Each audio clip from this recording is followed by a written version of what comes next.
সে পাঠাক টাকা, কিন্তু তার আগে তার শ্বশুর বাড়ির সঙ্গে কথা বলতে হবে, বিশেষ করে অমর্ত্যকে ব্যাপারটা জানাতে হবে। এতগুলো টাকার ব্যাপার। মেয়েটা বোকা তো। নতুন করে কেউ কোনো ফাঁদে ফেললো কিনা। কি বলছো বড় বৌমা? ফাঁদে ফেললো মানে? এখানে বসে কি করে বলবো মা? হয়তো ওর কাছে কেউ টাকা চেয়েছে, ব্যাস উনি বলে দিয়েছেন ওর জমানো টাকা আছে আর উনি দেবেনি। ঠিক বলেছো, ঠিক বলেছো, ঠিক কথা বলেছো। ও যে সঙ্গে করে কাজের মেয়েটাকে নিয়ে এসেছিল, সেও তো টাকা চাইতে পারে না গো দি। হ্যাঁ, তাই তো বলছি মা, আপনি একটু দেখবেন বাবা আবার রাগের মাথায় দুম করে ওই সব কটা টাকা কাউকে দিয়ে ওদের বাড়িতে পাঠিয়ে না দেন। বাবা, তার যা চোখের মুখের অবস্থা না বাবা, তার সঙ্গে তো কোনো কথা কওয়াই যাচ্ছে না। আমার সবচেয়ে বড় ভয় কি জানো তো? খুব খারাপ লাগছে যে ঘটনাটা তো ভূমি শুভ ওদের সামনে ঘটলো, তো ওরা তো আরো পেয়ে বসলো। আর শুভর কথা ছেড়ে দাও দিকিনি, সে তো বাড়ির ছেলে, কিন্তু ওই ভূমি সে তো সব দেখলো জানলো, এখন তো কথায় কথা আমাদের পেড়ে ফেলবে একেবারে। মেজো কাকিমা, ও মেজো কাকিমা শোনো না, তাড়াতাড়ি শোনো। হ্যাঁ কি হয়েছে? মেজকা ফোন করেছিল, মেজকা বললো আশিকে নিয়ে এক্ষুনি ঢুকছে, তাই আশি যা যা খেতে ভালোবাসে সব তোমাকে রান্না করতে বলেছে, এবেলা ওকে না খাইয়ে আর পাঠাবে না। যাক বাবা, আশি তাহলে আসছে। মেয়েটা যেভাবে রেগে চলে গিয়েছিল, আমি তো ভেবেছিলাম আর বোধহয় আসবেই না। আমি তো রীতিমতো ভয়ই পেয়ে গেছিলাম। ভয়? বাবা কি সব বলছো? আমি তো সিরিজে পড়ে যাচ্ছিলাম এক্ষুনি। আমার বউ আবার ভয়টায় পেতে জানে নাকি? বাবা আবার এসব শুনলে তো আমারই কিরকম ভয় ভয় করছে। প্লিজ প্লিজ লাল, সবসময় তোমার এই ঠাট্টি আর কিগুলো না ভালো লাগে না। দাঁড়াও ভূমি, এখানে সবাই যখন আছে, সবাইকে আমার একটা জরুরি কথা বলার ছিল। মা, সোনা জেঠি, এখানে সবাইকেই বলছি, আরশিকে ওর মেজকা অনেক কষ্টে রাজি করিয়ে আজকে এই বাড়িতে নিয়ে আসছে। ওই ছেলেটা মেয়েটার সঙ্গে যা অসভ্য ব্যবহার করেছিল, এমন কথাও বলেছিল যে ওকে বিয়ে করা নাকি শরণার্থীকে বিয়ে করার মতো। আমরা তো কেউ ওর সঙ্গে কথাও বলছিলাম না। তাই বলছি যে আজকে তো আসছে, নতুন করে যেন কিছু। সামলে কেন বলো? ভেরি সিম্পল সোনা ঠাম্মা, আর যেন নতুন করে এই বিষয়ে কোনো অশান্তি না হয়।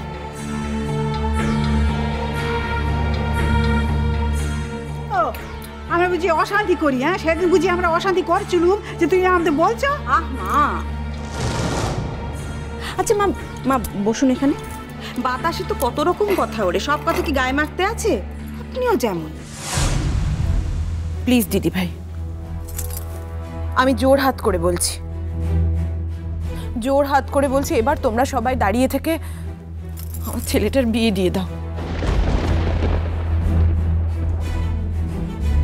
মেজো কাকিমা, কি করছো তুমি এটা? তোমার দেখে তো মনে হচ্ছে, মানে তোমার কথাবার্তা শুনে মনে হচ্ছে তোমার কন্যা দেয়। হ্যাঁ, হাত জোর করে তুমি সবাইকে বলছো দাঁড়িয়ে থেকে যাতে বিয়েটা দিয়ে দিই। কেন? কন্যা দায়ী লাল, কন্যা দায়ী, তার থেকে বেশি বই কম কিচ্ছু নয়।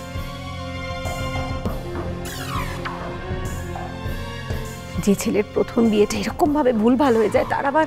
এক মিনিট, যেটা ওপর থেকে দেখে ঠিক মনে হয় না, সেটাই যে অ্যাকচুয়ালি ঠিক, সেটার কি গ্যারান্টি আছে?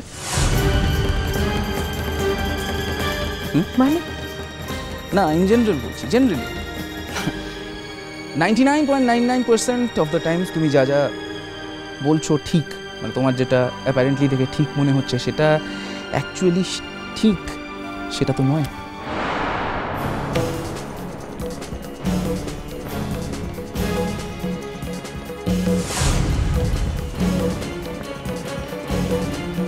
লাল, তোমার ভাইকে আজ অফিস যেতে বারণ করো। আমি এসব নিয়ে আর দুশ্চিন্তা করতে পারছি না। সবার সামনে আজকে ওকে বলতে হবে ও বিয়েটা করবে না করবে না।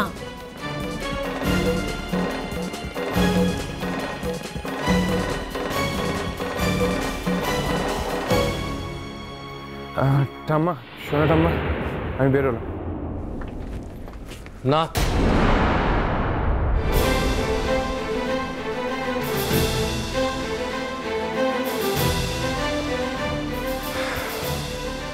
তোমার তো আজকে কোথাও বেরোনো হবে না নীল।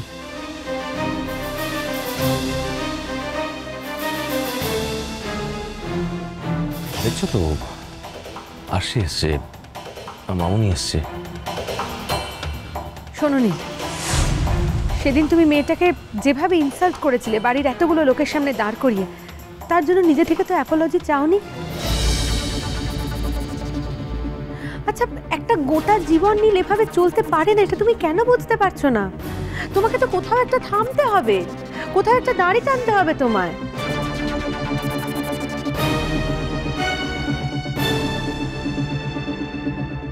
তুমি নিজে কি ভাবছো? তোমার কি স্ট্যান্ড পয়েন্ট বলো তো নীল, আজকে সবার সামনে একটু ক্লিয়ারলি বলো তোমার কি stand point. Stand point?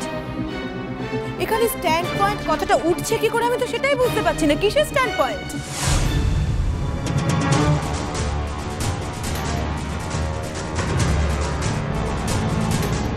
Aunty, এইভাবে আমাকে এম্বারাসড না করলেই কি নয়। বাড়িতে বাইরে এইভাবে হিউমিলেটেড হওয়াটাই কি আমার ডেস্টিনি?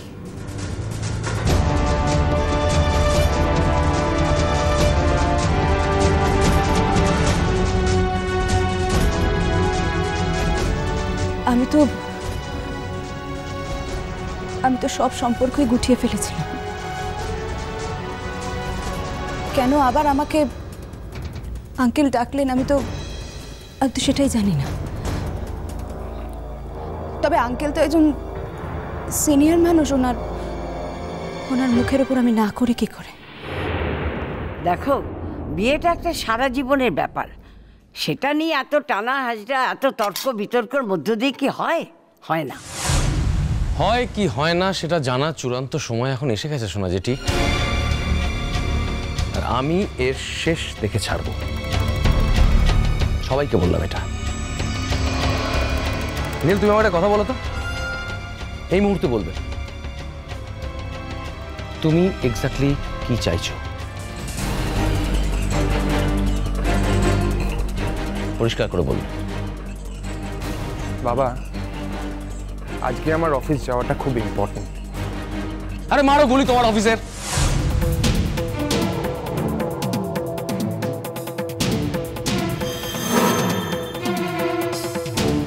অফিস যাওয়া ইম্পর্টেন্ট। করতে হবে না তোমার চাকরি। চাকরি গেলে যাবে, চাকরি গেলে ঘরে বসে খাওয়ানোর মতন ক্ষমতা আমার রয়েছে। বাবা প্লিজ। না,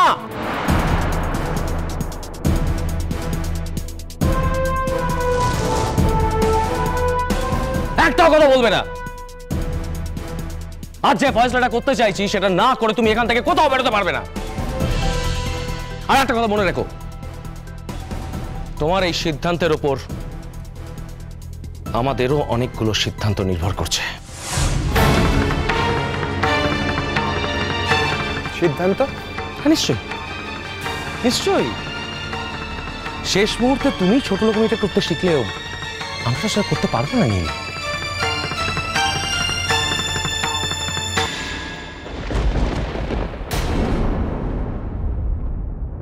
তুমি উঠলে এখান থেকে? আমার হাতে অত সময় নেই, সারাদিন গায়ে হাওয়া লাগিয়ে ঘুরে বেড়াবার মতো। ওঠো ওঠো ওঠো, সরো বলছি, সরো। ওই এক সুটকেস, বাবারে বাবা, এক সুটকেস হয়েছে, সুটকেস। কি যে যক্ষের ধন আছে ওর মধ্যে আমি জানি না। সারাদিন ধরে একবার সুটকেস খুলছে, একবার বন্ধ করছে, একবার খুলছে, একবার বন্ধ করছে। ওঠো বলছি, ওঠো এখান থেকে। এরপর কিন্তু গায়ে লেগে গেলে তখন চিৎকার করবে না, তখন তো আবার বলবে আমাকে লাথি মেরেছে। মেয়ের তো কোনো ঘাটতি নেই একেবারে। করছি দেখো, কত একদম জ্বালা ধরিয়েছিল, ভাল লাগে না বাবু।